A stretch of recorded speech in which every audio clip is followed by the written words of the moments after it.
Once you turn the age of 62, you have a big decision to make: to claim or not claim Social Security, wait until later to maximize income, or take it now because you don't know what the future holds. Well, today, we're going to tackle that question. And I'm going to warn you, the answer isn't going to be one size fits all. Some gurus might say, always wait until 70. Others urge, grab it at 62 before the government takes it away. Now, both camps can be right, or they can be wrong. There is no one universal answer because it actually depends a lot on your personal situation. So with that, let me share with you my framework. A simple but a complete decision framework for when to claim Social Security. And hi, if you're new to the channel, my name is Tay from Financial Tortoise, where we learn to grow our wealth slow and steady. Before we get into the details, let's step back and get some historical context so we can best understand the Social Security machine. What we know as Social Security today came about during the Great Depression. In the early 1930s, America was not in great shape. Not only had the stock market suffered one of the biggest crashes in history, about a quarter of the workforce was out of work, and people were barely struggling to get by. But of all the groups that were suffering, one particular group got hit harder than others: the elderly. You have to understand, America, 100 years ago, was a very different place from today. There was no unemployment insurance, no retirement plan for most workers, and no safety net. Thus, if you got too old to work and your savings ran out, you relied on your children, on charity, or on nothing at all. So in 1935, President Franklin Roosevelt signed the Social Security Act into law. The concept was simple. While you work, you pay tax into the system.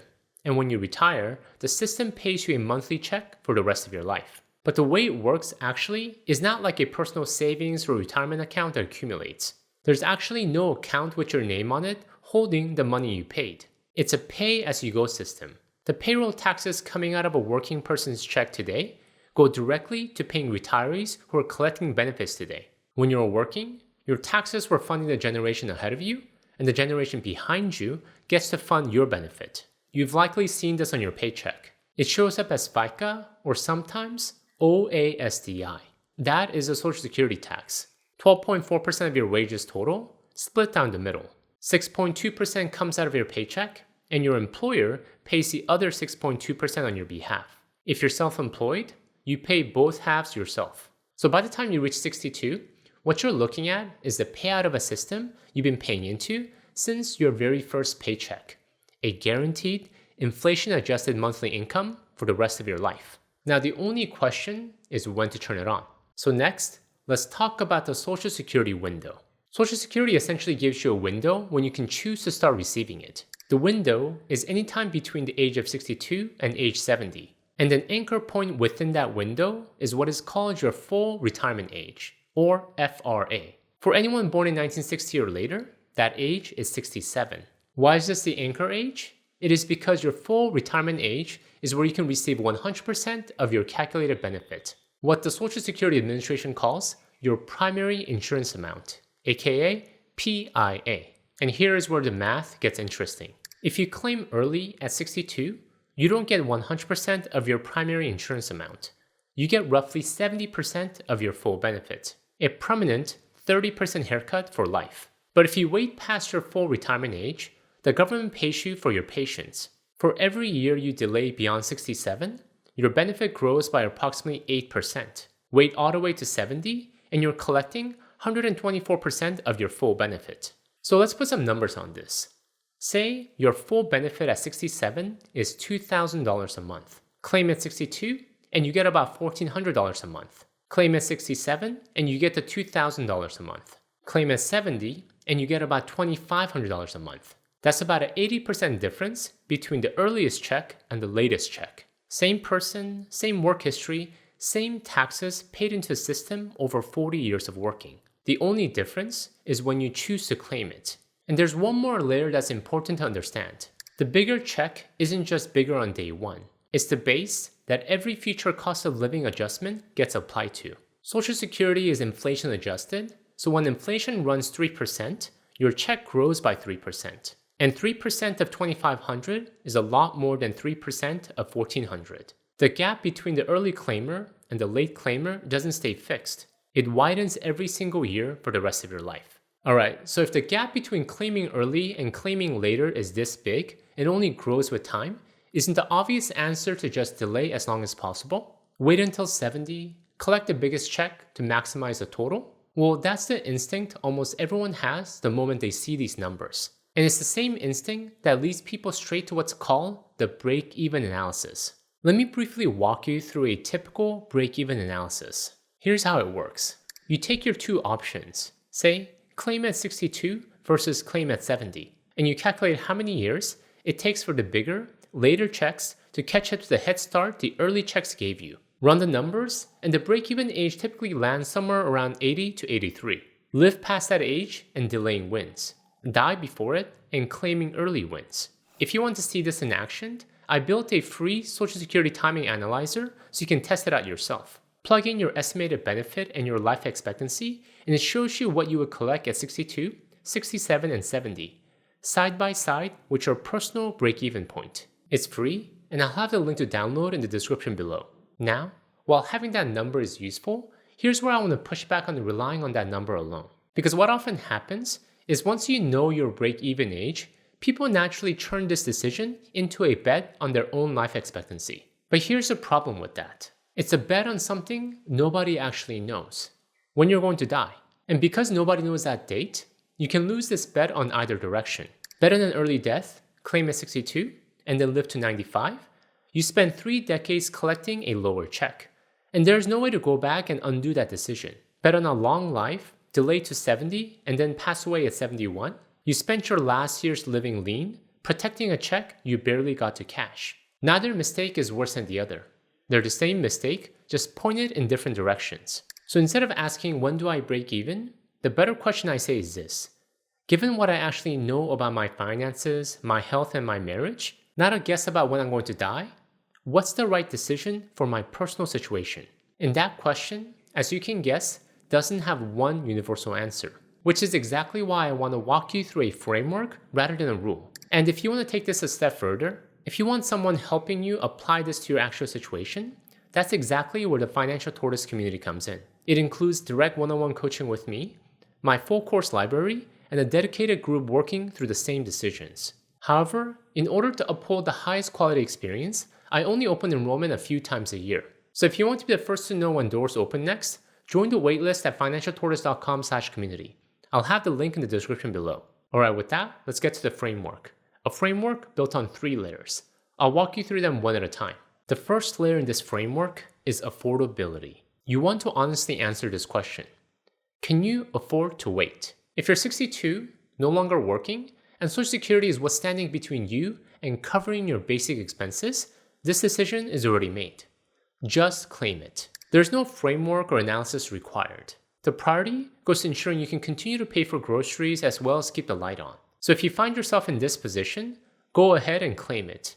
And don't let yourself feel guilty about not optimizing every penny. This sounds obvious, but I want to say it here directly because a lot of content out there skips right past this. Most of the always delay 70 advice is written by people already assuming you have a roof over your head, a decently funded portfolio, and no urgent bills. That is not everyone's situation. If claiming a 62 is what's keeping you financially stable today, that is not a mistake.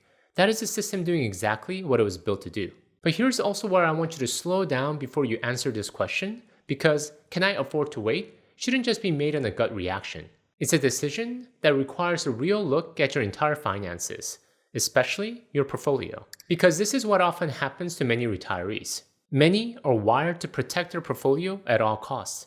After 35 years of watching that balance grow, drawing it down, especially drawing it down early, feels risky, maybe even reckless. So the instinct is to claim Social Security right away at 62, specifically to avoid touching their portfolio. Claiming, yes, I can't afford to wait. I need it right now. But if you have real savings sitting behind you, you have to recognize you have options. You can spend from your portfolio in your 60s, covering your expenses for those years so that your Social Security benefit can sit untouched and grow at a guaranteed 8% a year until 70. Because the truth is this, the market is uncertain. It could do well or it could not. Nobody knows. But delaying Social Security, that's a guaranteed inflation-adjusted increase backed by the federal government. Then there's also the compounding benefit once that larger check starts at 70. It can cover a bigger share of your monthly expenses. which means you can withdraw less from your portfolio in your 70s and 80s. So the honest version of can you afford to wait actually has 2 layers. First, do you need the income right away? No way around it, and you're sure? If so, claim it and don't look back. Second, but if it's not a hard no, if you find that you do have enough in your portfolio to bridge the gap without leaving yourself too thin, if yes, delaying could be the better trade-off. Bottom line, recognize that whether you can afford to wait shouldn't be just based on your gut reaction. You have to assess it against your whole balance sheet. And many people, once they see the full picture, often find they have more room to wait than they originally thought. But affordability is only the first filter. Even if the money is there, that doesn't automatically mean waiting is the right move for you, which leads to the next layer of this framework. The second layer of this framework, your health. More specifically, what does your health say? And I want you to be specific about this because many people answer this question with often a guess dressed up as a fact. Men in my family don't live past 75. My dad had a heart attack at 68, so I probably will too. That is not health information. That's hearsay and is usually a poor predictor. Your grandfather who died at 68 may have smoked, worked a physically brutal job with no safety regulations, and avoided doctors his whole life. His outcome tells you about his life, not yours. Medicine has changed quite a bit since then. Conditions that were often fatal in 1985 can be better managed today. Thus, people are living a lot longer. So here's how you probably want to answer this question. Do you have an existing diagnosed condition? Not a family pattern. An actual diagnosis from a doctor that meaningfully shortens your expected lifespan? If yes, that changes the math. Unfortunately, if long life is not the likely outcome for you, claiming early could be the right decision. However, if you don't have a specific diagnosis working against you, then treat yourself as what the statistics say you probably are. A person with a real chance of living into their mid to late 80s, and a meaningful chance of living past 90. That's not a wild guess about how long you will live. That's just what the data shows for a healthy 62-year-old today. Now, if you're married, your own health is only half the formula, which brings us to the next layer. The third layer of this framework has to do with your marital status. Simply, are you married? If you're single, this layer won't matter to you. But if you're married, this question is very important because the decision about when to claim Social Security stops being just about you. Here's the rule inside Social Security regarding married couples. When one spouse dies, it's not just the Social Security benefit of the deceased that disappears. No, between the two spouses, it is only the smaller one that disappears. The survivor gets to keep the larger benefit for the rest of their life, even if it wasn't theirs to begin with. Let me walk you through an example. Let's say we have a husband and a wife, and they both decide to claim their Social Security early at 62. And the husband, because he was the higher earner of the two, claims more than his wife, $2,000 a month compared to her $1,200. They were both hoping to live long together, but because of unforeseen health complication, the husband passed away at 72. And because of the survivor rule, the wife's lower $1,200 check was swapped out for her husband's higher $2,000 check at his death. That becomes her income for the rest of her life. But because her husband claimed it early, it stays capped at only $2,000. Of course, adjusted for inflation. Now, look what happens if the husband had waited until the age of 70. His benefit, instead of being reduced to $2,000 at 62, would have grown to roughly $3,500 a month. Which means when he passed away at 72, his wife's check jumped from $1,200 to $3,500 instead of $2,000, placing her in a much better financial position for the rest of her life. And there is a demographic reality underneath this. Women, on average, outlive men. In a lot of couples, the wife is also younger and was the lower earner during their working years. So when a higher earning husband claims early, what he's often actually doing is locking in a reduced income for his wife after his passing. So here's the closest thing to a firm rule in this whole framework. If you're married, the higher earner's benefit should be treated as a shared asset, not an individual one. It should be generally delayed as long as possible, ideally to 70. The lower earner's benefit is a different story. Since it disappears at the first death regardless of when it was claimed, there's less at stake in delaying it. Many couples claim the lower earner's benefit earlier, sometimes at 62 or at full retirement age, to bring in some income while they wait to claim the higher earner's benefit. Bottom line, if you're married, recognize that when to claim Social Security should be made jointly. Because in the end, it's not just your check you're deciding on, it's your spouse's too. Alright, I covered a lot here, so let me bring the framework all back together. First, affordability. Can you afford to wait? And remember, that's not just a question based on your gut feeling. It's a question about your whole balance sheet, including whether your portfolio can bridge the gap. However, if the honest answer is no, claim it and don't feel guilty. Second, health. But even if you can afford to wait, that is not a clean and shut decision. You have to look at your health. If there's a real, documented reason to expect a shorter life, claiming early can be a sound decision. Third, marital status. Are you married? If so, higher earners benefit stops being a personal decision. It becomes a survivor's income, and it should generally be delayed as long as possible. Thank you guys for watching, and I hope this framework was helpful in your decision making. And in the theme of retirement, if you want to avoid running out of money in your retirement years, I recommend you check out my video here. Until next time, all the best.